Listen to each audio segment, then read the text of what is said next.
कौवा और कोयल की कहानी। यदि आप मेरे चैनल में नए हो तो मेरे चैनल को सब्सक्राइब करें, शेयर करें और लाइक करें। धन्यवाद।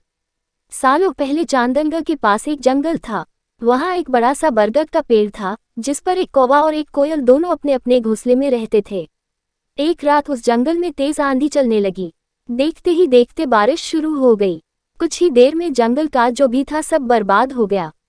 अगले दिन कौवे और कोयल को अपनी भूख मिटाने के लिए कुछ भी नहीं मिला।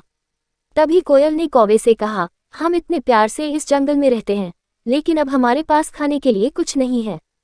तो क्यों न जब मैं अंडा दूं तो तुम उसे खाकर अपनी भूख मिटाना, और जब तुम अंडा दोगे तो उसे खाकर मैं अपनी भूख मिटा लूंगी।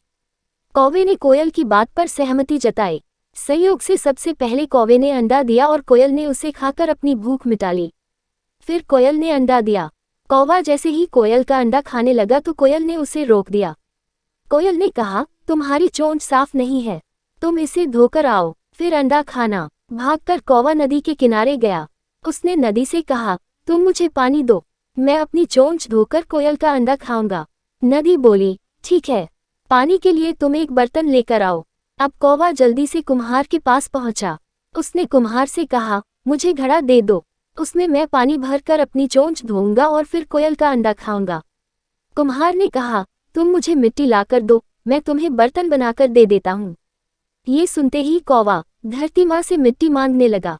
वो बोला, माँ मुझे मिट्टी दे दो, उससे मैं बर्तन बनवाऊंगा और उस बर्तन में पानी भरकर अपनी चोंच साफ करूंगा, फिर अपनी भूख मिटाने के लिए कोयल का अंडा खाऊंगा।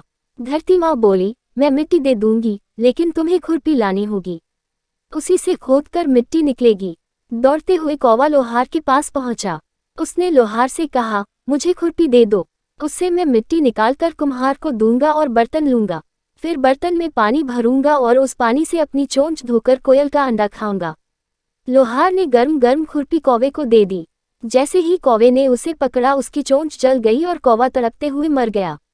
इस तरह चतुराई से कोयल ने अपने अंडे कौवे से बचा लिए। कहानी से सीख। कौवे और कोयल की कहानी यह सीख देती है कि दूसरों पर आंख बंद करके भरोसा नहीं करना चाहिए, इससे नुकसान खुद का ही होता है। धन्यवाद।